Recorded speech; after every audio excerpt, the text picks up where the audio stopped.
Ladies and gentlemen, I see these videos trending all over social media, ladies and gentlemen, with persons trying to put a spin on the buses that the Jamaica Labour Party brought down for our school children.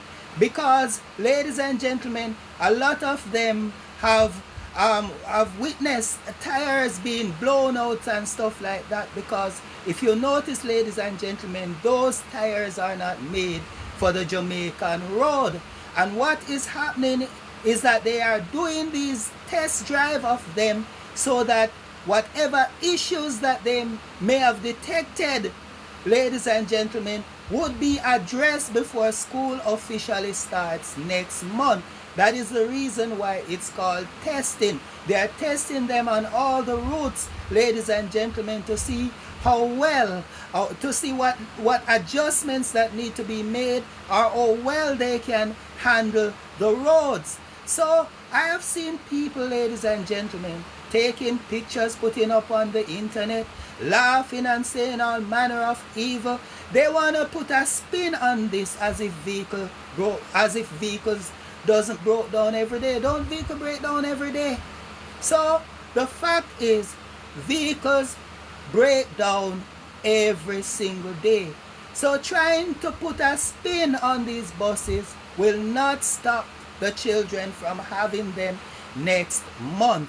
And even some of them that are laughing, their kids are also going to travel on them. Some of them that you hear talking and creating excitement, it is their very kids that are going to benefit from them.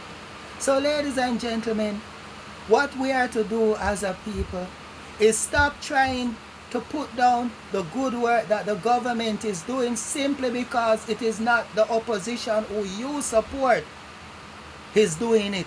Because many other things that you hear the opposition supporters are saying, it is simply because it is not their candidate, the person that they support.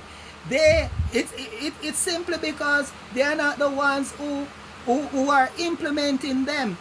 They scoffed at the urban center. They scoffed at the transportation system.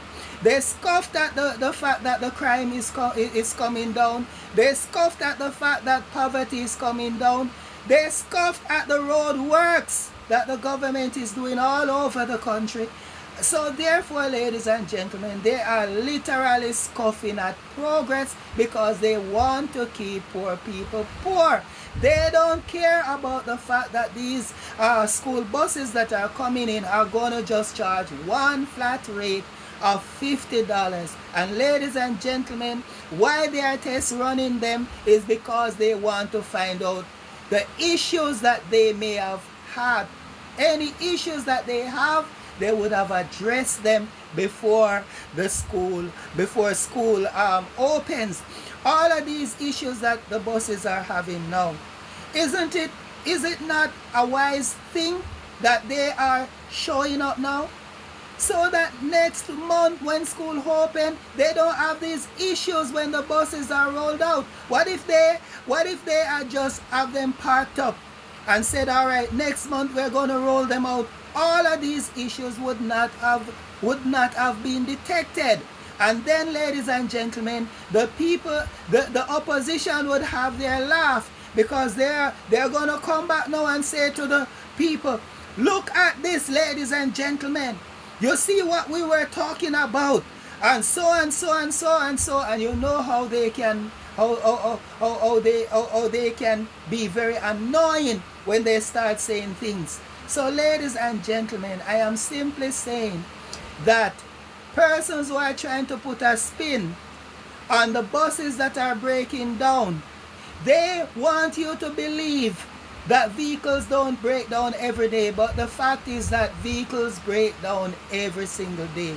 And I am glad that they are finding out these issues, so that when they roll out come next month, September, they won't have these issues to deal with. Ladies and gentlemen, any persons, any people that you see hitting out against development, ladies and gentlemen, they are not good for the country. And what I see the opposition doing, they're hitting out on the positive developments taking place in the country, and they are presenting things that will bankrupt the Student Loan Bureau, like when they are saying that teachers who go to college, once they work in the system for a number of years, they won't have to pay for the Student Loan Bureau. The government will pay the Student Loan Bureau for them.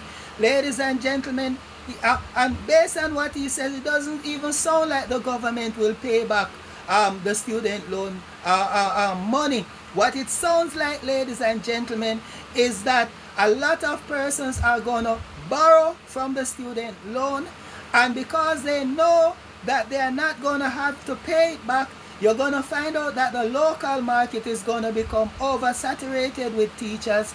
And what you're going to find out, ladies and gentlemen, is that if the student loan is not being repaid, it's going to bankrupt the student loan. So other persons who want a student loan won't be able to get it, because their policy is saying that the teachers don't, once they are working in the country, they won't have to pay back the student loan. Who will pay it back? If they don't pay it back, ladies and gentlemen, how will it be sustained? How will it be managed? Ladies and gentlemen, the idea sounds very good, ladies and gentlemen, but if you look into it, you will see that that's dead on arrival. Why I say it's dead on arrival? Because, ladies and gentlemen, it will bankrupt the Student Loan Bureau. Another thing I hear, Mr. Golden is saying that he wants to lay taxes. He wants to lay taxes on imported goods.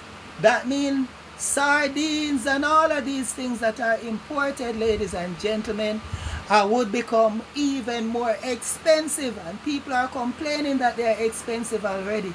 So by putting taxes on them, it will become even more expensive, ladies and gentlemen. And they are saying that the taxes will support farmers. While the idea sounds, and I hear there are people cheering to it and say, yeah, this sounds good. Ladies and gentlemen, it's not good when food are going to increase 3 times its value. Because what? How Mr. Golden is promising to put taxes on all imported food. So you see that the opposition People's National Party is very bad for Jamaica, because they are going to tax us into debt. I hear some bloggers making posts, spreading all sort of lies that every time the People's National Party, the opposition People's National Party, fix the economy, the Jamaica Labour Party come and wreck it. It's the other way around, ladies and gentlemen. Because from the JLP administration have been in power, it's one time I ever hear about taxes when Audley Shaw announced it. And from Mr. Shaw, from Nigel Clark, Dr. Nigel Clark took it over. We have 9 straight years of no new taxes. One time, from the Jamaica Labour Parties in power, I ever heard about new taxes. And from that, the country just keep hearing no new taxes, no new taxes. Mr. Shaw, when Mr. Shaw diminished office, ladies and gentlemen, when Nigel Clark took over, Mr. Shaw diminished office, we were experiencing years of no new taxes. And when Mr. Clark took over, Dr. Nigel Clark took over, he continued the years of no new taxes. And here, the opposition, they are not in power yet, and they are planning to put taxes on us. They are planning, ladies and gentlemen, a corrupt system, a corrupt transportation system. We hear their plans. A corrupt transportation system where they and their friends can benefit at the expense of many children, because many children are going to continue to be overcharged for bus and taxi fare, ladies and gentlemen. And another thing you need to understand, ladies and gentlemen, let common sense prevail. And when you're reasoning, ladies and gentlemen, do so rationally. And don't vote based on partisan. Vote based on common sense, not lies.